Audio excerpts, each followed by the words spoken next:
Unos minutos con Manuel, profeta de Clave 9, aclarando conceptos.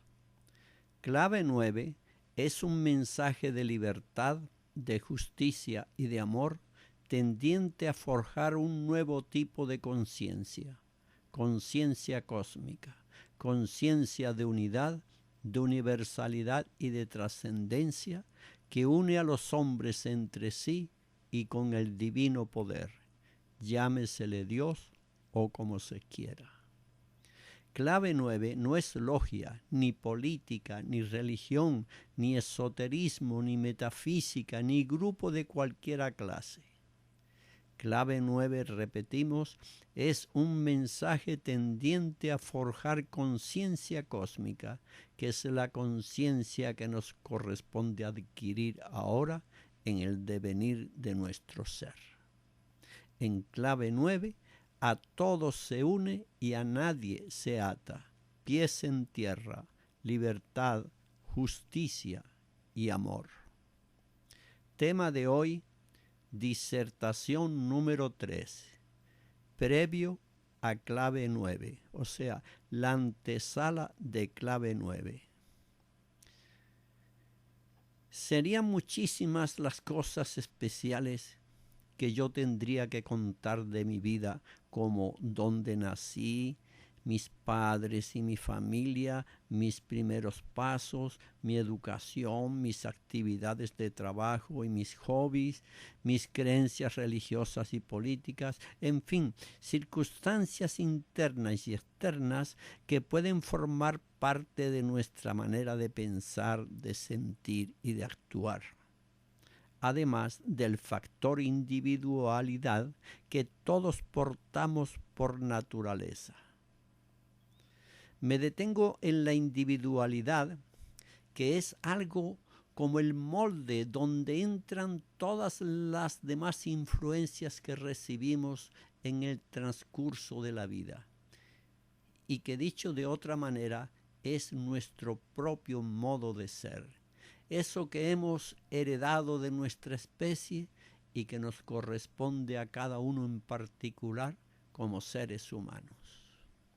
Pues bien, en ese molde, mi individualidad, mi propio ser, es donde se fraguan en el decurso de mi vida todas las demás figuras o imágenes que uno va adquiriendo dentro de la sociedad. Imágenes que a la vez nos identifican dentro de un conglomerado humano, porque a través de ellas nos expresamos como buenos, como malos o como apáticos y del montón. Imágenes que hacen que los demás nos vean solo a través de lo externo. Lo interno lo llevamos por dentro, aunque en algunas ocasiones se nos escapan rasgos de nuestra condición interna.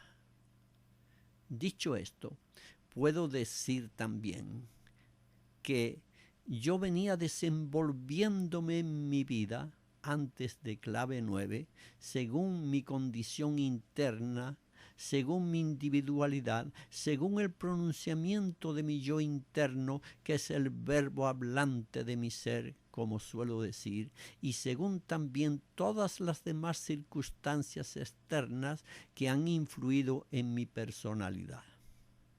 Y no me excuso de nada. Así ha sido mi vida y así la acepto en mis virtudes y en mis defectos y errores. Cada cual es libre de juzgarla según su criterio. Lo que sí digo es que se puede nacer de nuevo y emprender un nuevo camino. Y este es mi caso. Lo de atrás, atrás quedó.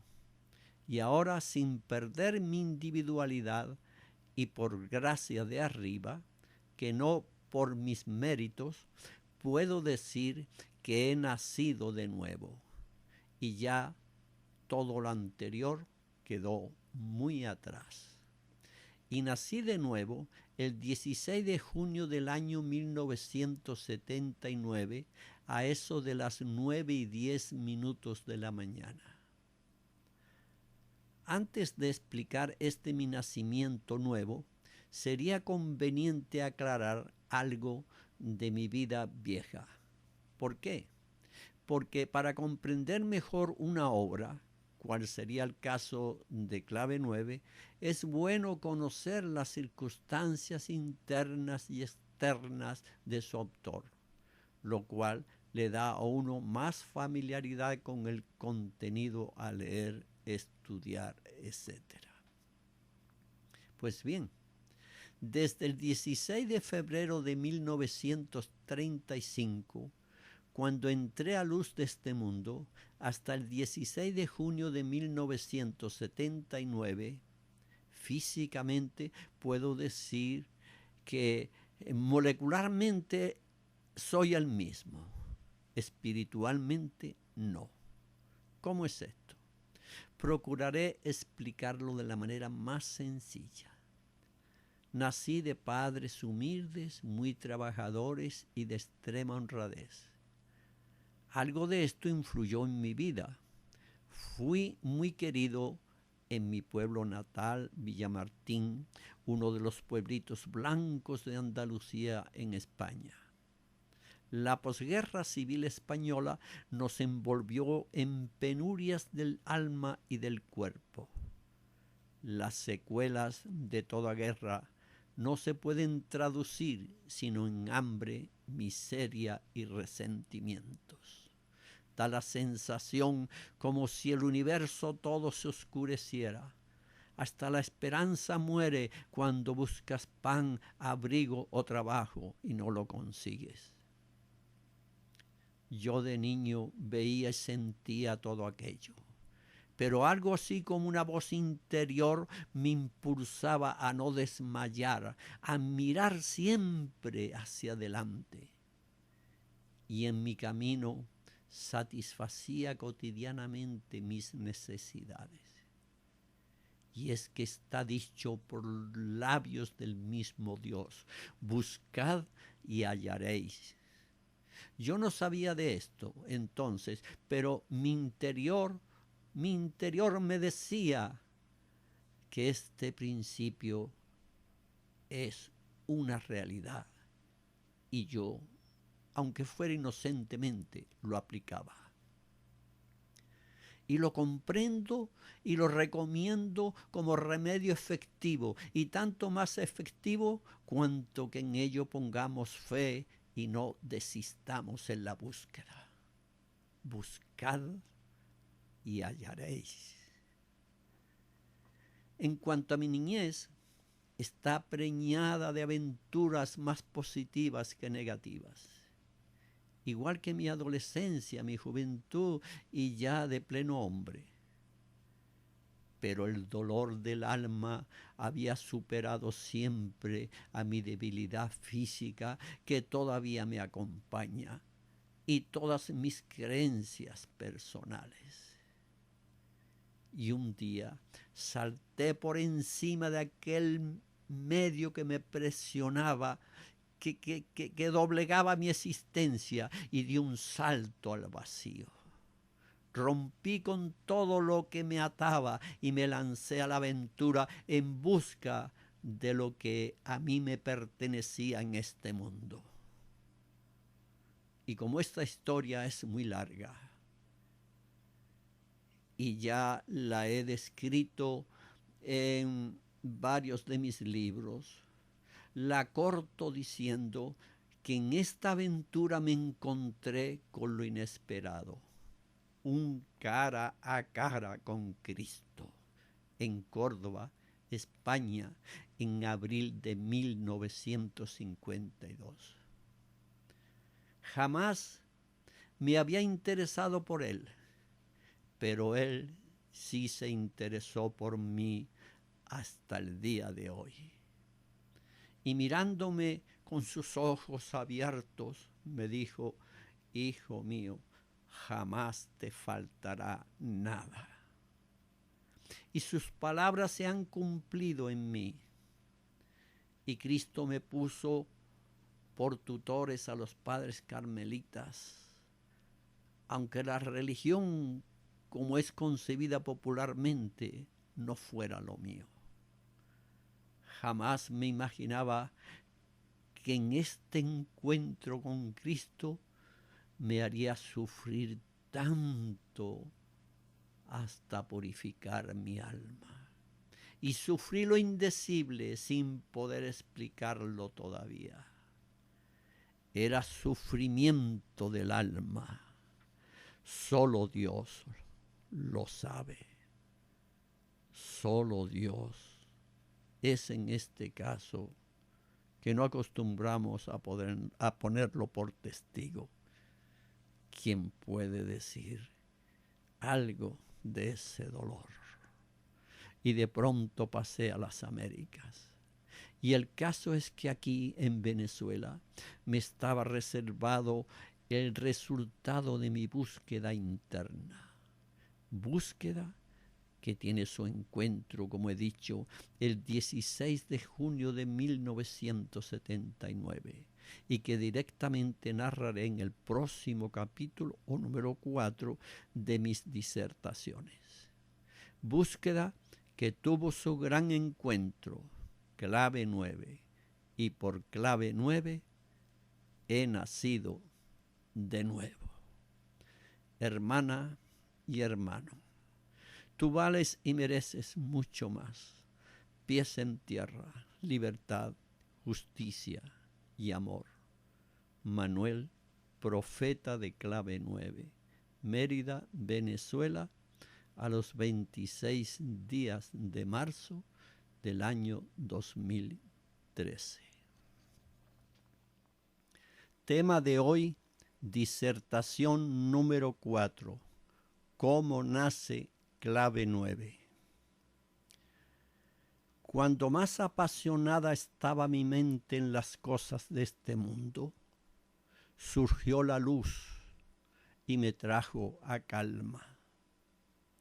Y si la luz tumbó al apóstol Pablo del caballo persecutorio contra los cristianos y lo hizo caer en ceguera, no menos a mí me sumió en los antros de inauditas incomprensiones, algo muy doloroso y comparable con un infierno en vida. Ni yo mismo me reconocía. Y es que este tipo de encuentro con la luz estremece los cimientos del ser. Y no es para menos. Porque si el contactado le da sentimiento de verdad a esto y lo hace suyo, lo internaliza y le da el asentimiento total de su ser y lo procesa con pureza, lo que se produce es un engendro, una reacción de tal alquimia que genera un nacer de nuevo. Y aquí se podrían aplicar las palabras del Cristo. Por los frutos los conoceréis.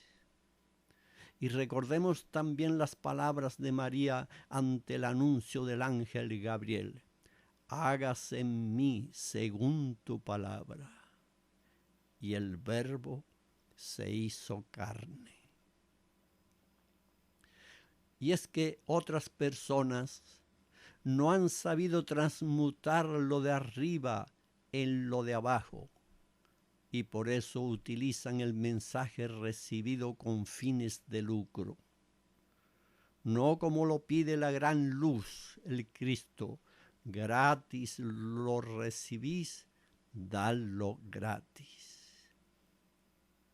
Aquí pues hay una diferencia, sin negar que otros hayan recibido mensajes, pero por los frutos los conoceréis. Pues bien, un día, sábado, 16 de junio de 1979, muy de mañana, llevé como de costumbre a mi esposa al mercado. Todo estaba normal. La dejé en el mercado y con la promesa de recogerla en 1 hora. y me regresé a casa a grabar un programa de radio sobre educación sexual, disciplina que en aquellos momentos absorbía mi mente y mi quehacer. Y me senté a realizar la grabación. Ya eran las 9:10 de la mañana. Y se crea esto o no se crea, allí me sucedió lo inesperado. Solo supe de un ruido estremecedor, algo así como romper la barrera del sonido, y entré en otra dimensión luz. Fui arrebatado por los maestros del universo, peregrinos del universo, como ellos se autollaman. Y puedo decir también con el apóstol Pablo ahora, si en cuerpo o en alma, no lo sé, solo sé que estuve en el tercer cielo. Pero dos testigos oculares, mi hijo Fernando y mi ahijada Josefa, confirman que mi arrebato cósmico fue solo en alma, pues ellos testifican que me vieron en una actitud muy rara, como fuera de mí mismo. Ellos quedaron a la vez sorprendidos por el estruendo que se produjo en la casa y dicen que es como si un helicóptero estuviera sobre el techo o hubiera sucedido un terremoto. Ellos dicen textualmente, nos asomamos a donde él estaba y lo hallamos en una actitud muy rara, mirando hacia arriba. Y sobrecogidos de temor, salieron corriendo a la calle, y ésta estaba en plena tranquilidad. Nadie más se había percibido de aquel estruendo. Y después de esto, Fernando y Josefa cayeron en un trance mental por 2 horas y 45 minutos, tiempo que duró mi arrebato cósmico. No supieron de más nada. Ha comenzado algo así como una película de largometraje, tan larga como que ya han transcurrido 34 años desde que se comenzó a filmar. Comprendo que quienes me escuchan tendrán sus lógicas preguntas. ¿Y qué más? Explíquenos algo más. ¿Cómo sucedió aquello? ¿Qué fue aquello? Y paremos de preguntar. De mi parte, solo puedo decir que sí, que aquello a donde yo estuve era un tercer cielo. Me acompañaba como anfitrión el profeta Elías y 2 hermanos más que lo cortejaban. El escenario donde nos movíamos era de luz celestial, algo así como un planeta de gloria. Y tal era la atmósfera de felicidad que allí se sentía, que no la puedo comparar con situación o momento de dicha aquí en la tierra. Todo era paz y armonía, pero como entre destellos de gloria celestial. Hasta tal punto era aquello beatífico que si me hubieran propuesto quedarme o regresar a la tierra, mi respuesta hubiera sido, me quedo aquí. No sé en qué lenguaje me hablaba el maestro Elías, pero yo lo entendía perfectamente. Y desde aquel lugar yo veía como a una distancia entre la Tierra y la Luna varios planetas habitables, pero en pleno gozo, haciendo transmutaciones energéticas con sus cuerpos. Era algo envidiable. Y no eran planetas como el nuestro. Sí, quizás como los describe la literatura orientalista hindú, como planetas espirituales. Y ellos mismos dicen que hay más planetas espirituales que materiales en lo que consideramos universo. Para mí, aquello es pura dimensión luz, una dimensión opuesta a la nuestra, o dimensión sensible. Y así era todo aquello que para una mente mortal como la nuestra es indescriptible. Y así también, después de aquella bienaventuranza, bajé otra vez a donde estaba mi cuerpo. Y entré en mi cuerpo, y al tocar de nuevo materia, sentí en mis oídos físicos un golpe inusitado. Pero estaba consciente de todo cuanto me había sucedido. Yo lo recordaba todo, yo lo vivía todo. Y después de este tocar tierra es cuando se inicia una nueva etapa en mi vida. Y ya ha comenzado el parto cósmico que ha de traer a este mundo el mensaje clave 9, la conciencia cósmica. En la próxima disertación, número 5, hablaremos de este parto cósmico. Hermana y hermano, tú vales y mereces mucho más. Pies en tierra, libertad, justicia y amor. Manuel, profeta de clave 9, en Mérida, Venezuela, a los 28 días del mes de marzo del año 2013. La sala en la cual se dio mi arrebato cósmico. En esta sala es donde yo permanecía largas horas durante el día, esperando que me hablaran los hermanos mayores, que me dijeran qué hacer con el mensaje. Yo me sentía verdaderamente incomprendido. No me comprendía, repito, a mí mismo. Yo sufría lo indecible. Mucho menos entendía el mensaje. Ceguera total como la del apóstol Pablo cuando la luz del Cristo lo derribó del caballo. Así durante mes y medio, desde el 16 de junio hasta el 27 de julio. Mi sensación era esta: tanta cosa para que luego me dejen solo en el abandono total. Fácil es contarlo, muy duro vivirlo. Es más, hasta esos momentos yo no creía en extraterrestres, ni en platillos voladores, ni en cosas por el estilo. Solo vivía mi fe de católico y nada más. ¿Cómo anhelaba yo volver a mi realidad anterior?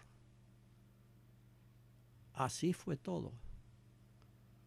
Así lo viví, así lo sentí. Y qué duro fue todo esto. Mas habría de llegar el día del escape. Y ese día fue el 27 de julio del mismo año 1979, a las 5 de la tarde, cuando oí físicamente una voz por mis dos oídos, y estaba yo sentado en la sala, que me dijo: vete a Trujillo. ¡Ah, qué respiro!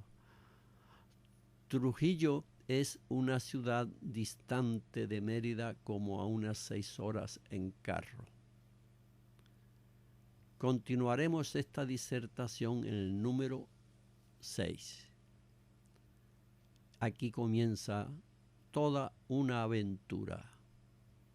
Aquí se va a dar de verdad, el parto cósmico del mismo profeta.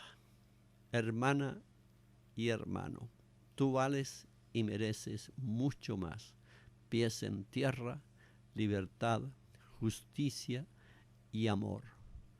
Manuel, profeta de clave 9, Mérida, Venezuela, a los 30 días del mes de marzo del año 2013.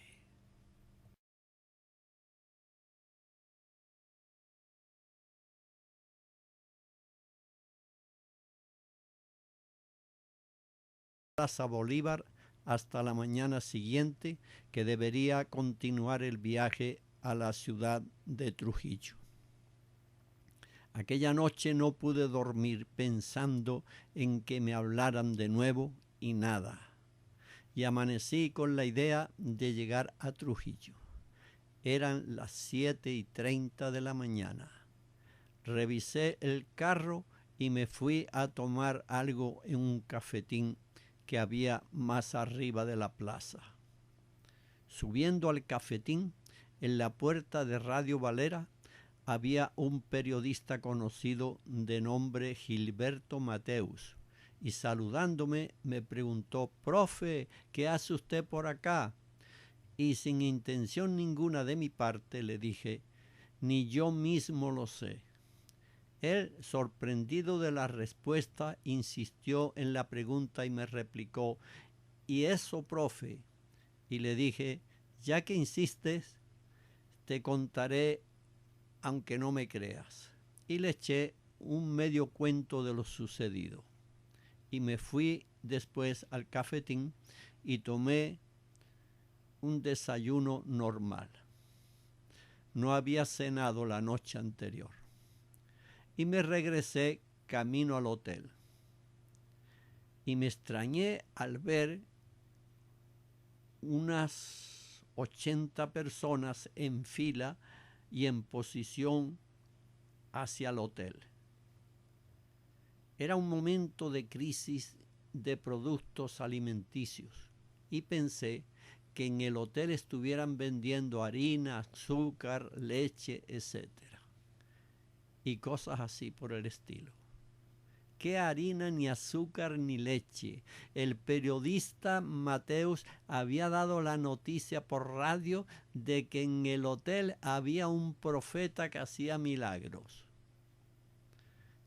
Y como es lógico, el producto ya no sería ni la harina, ni el pan, ni la leche, ni el queso, ni nada, sino el profeta. Por cierto, que el administrador o dueño del hotel era de religión budista.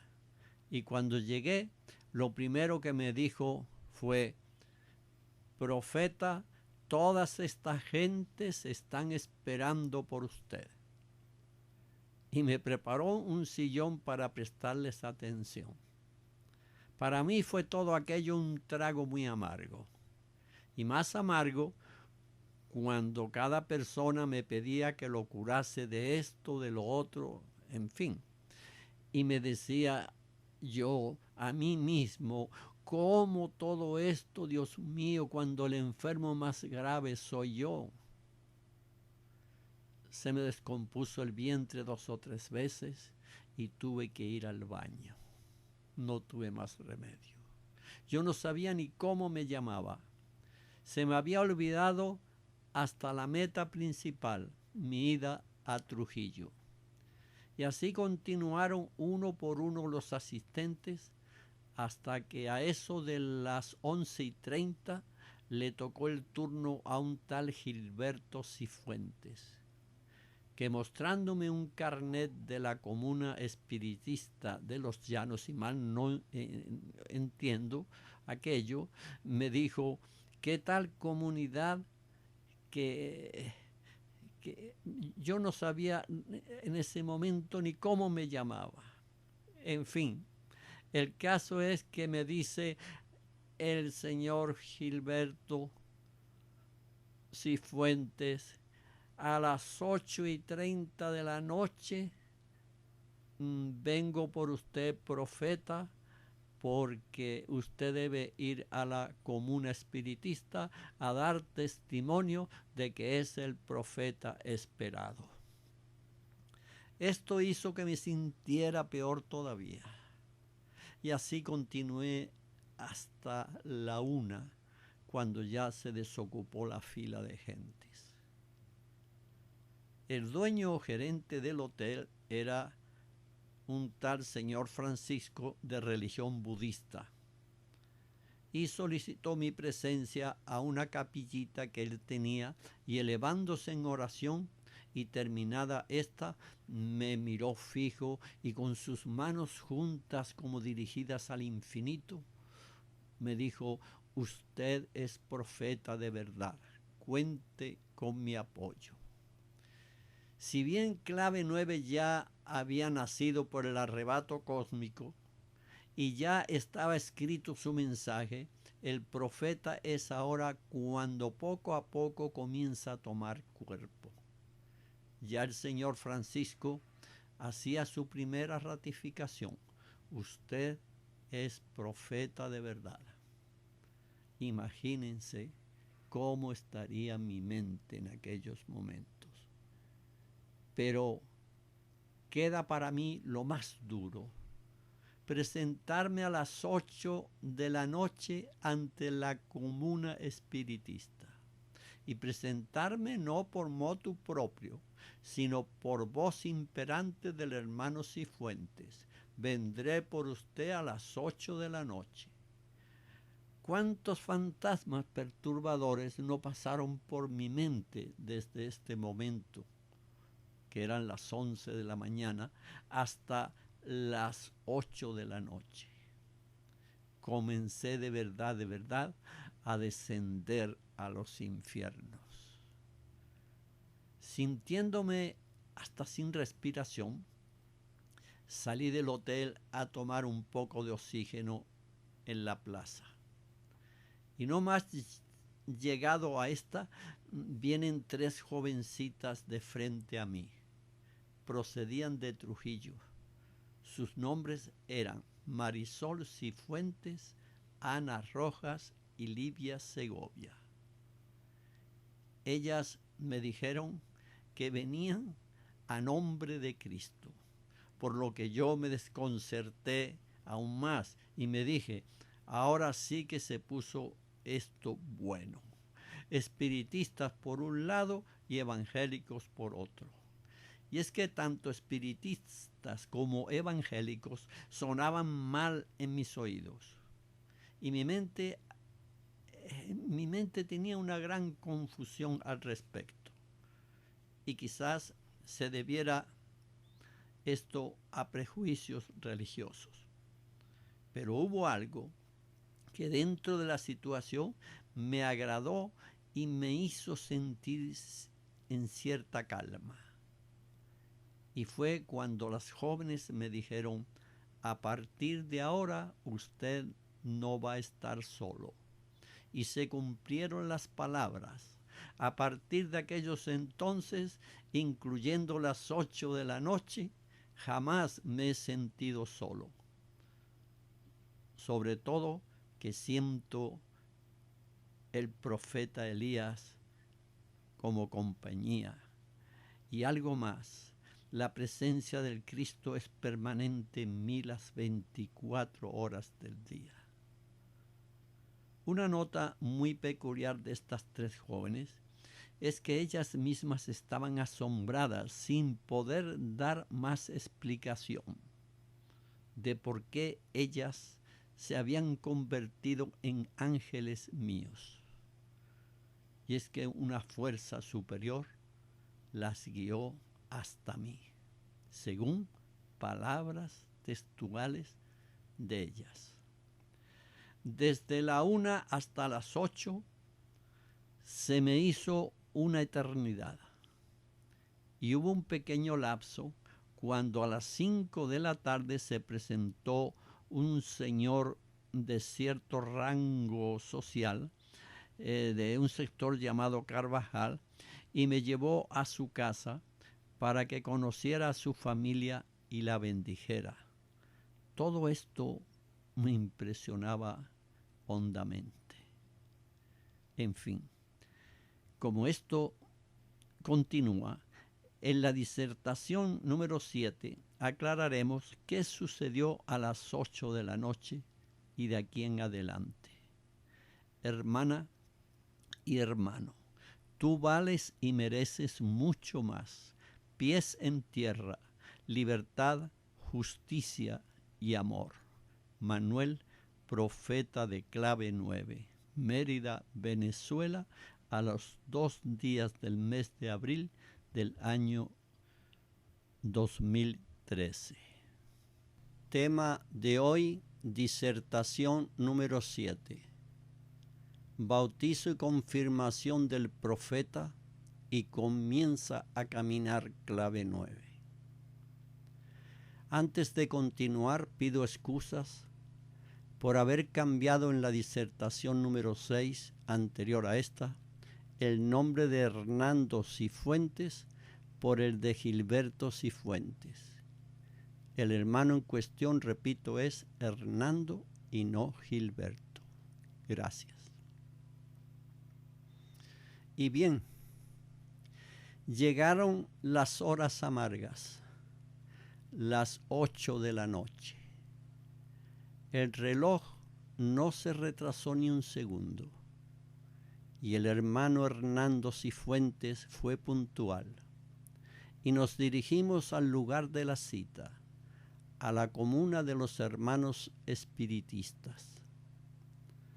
Y antes de llegar al sitio, pasamos por la puerta de un cine y me detuve a comprar una cajita de chicles, pues no soportaba la amargura de mi boca.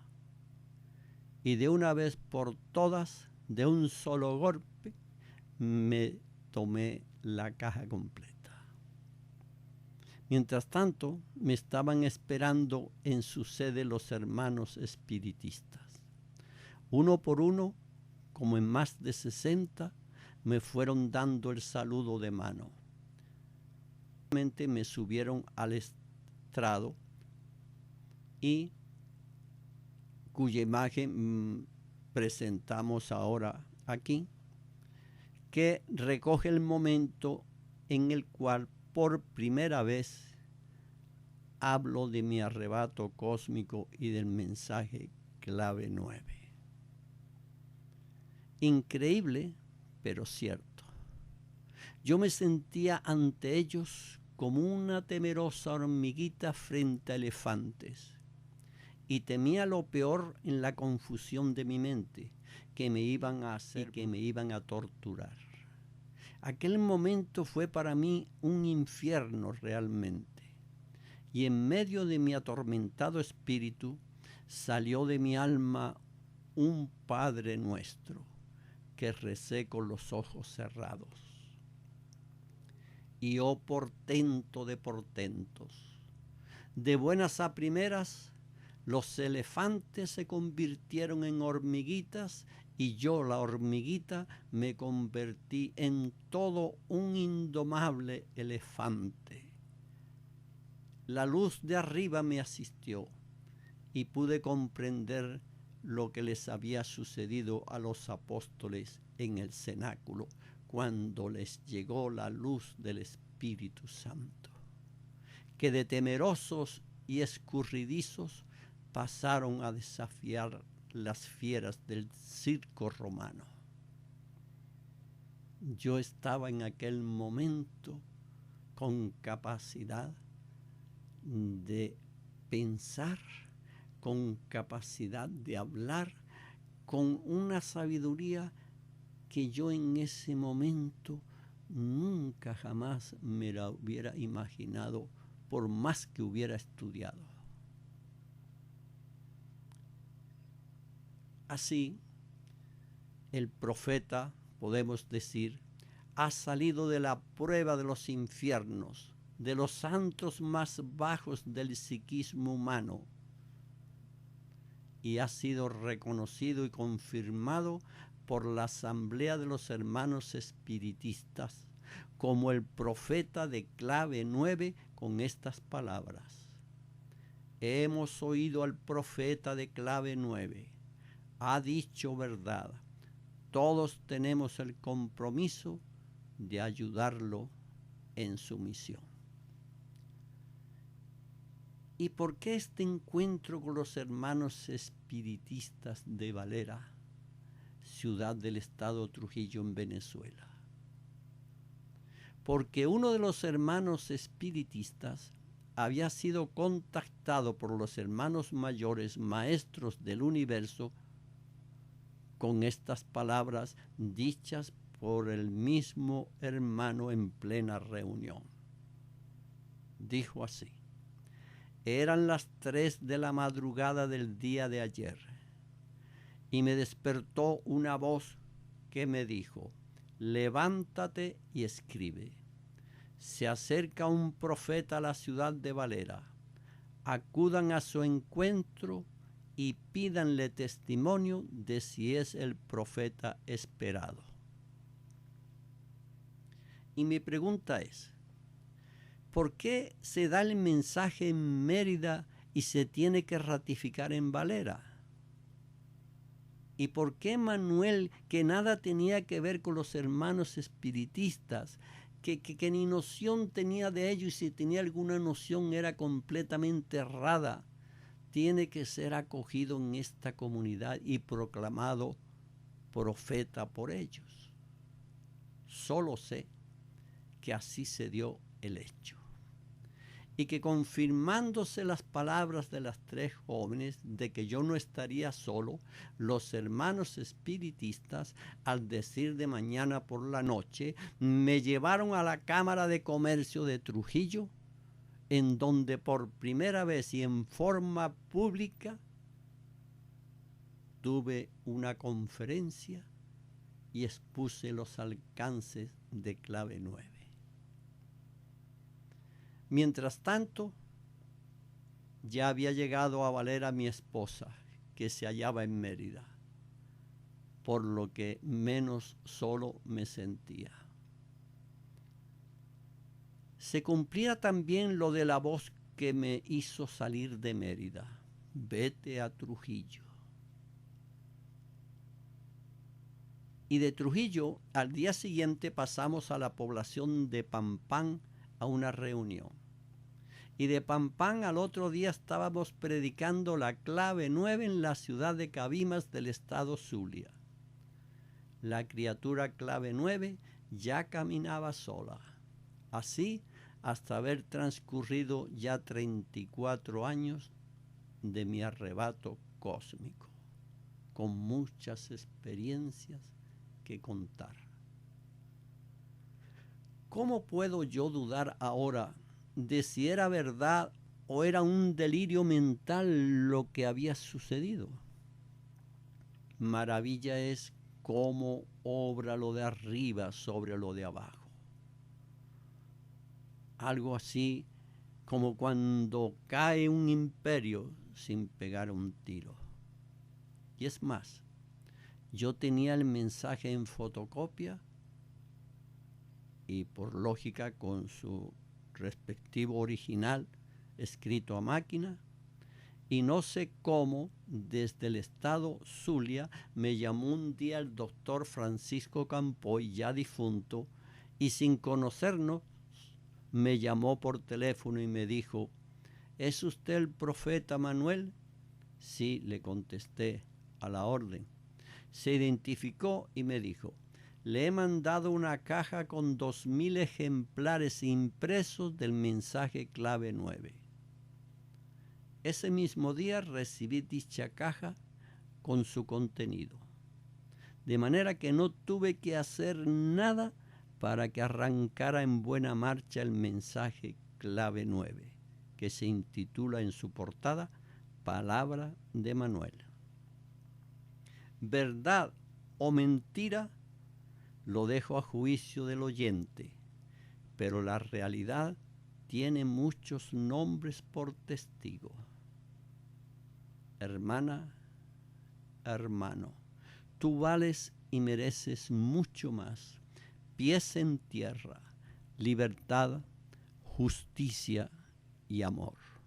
Manuel, profeta de clave 9, en Mérida, Venezuela, a los 8 días del mes de abril del año 2013.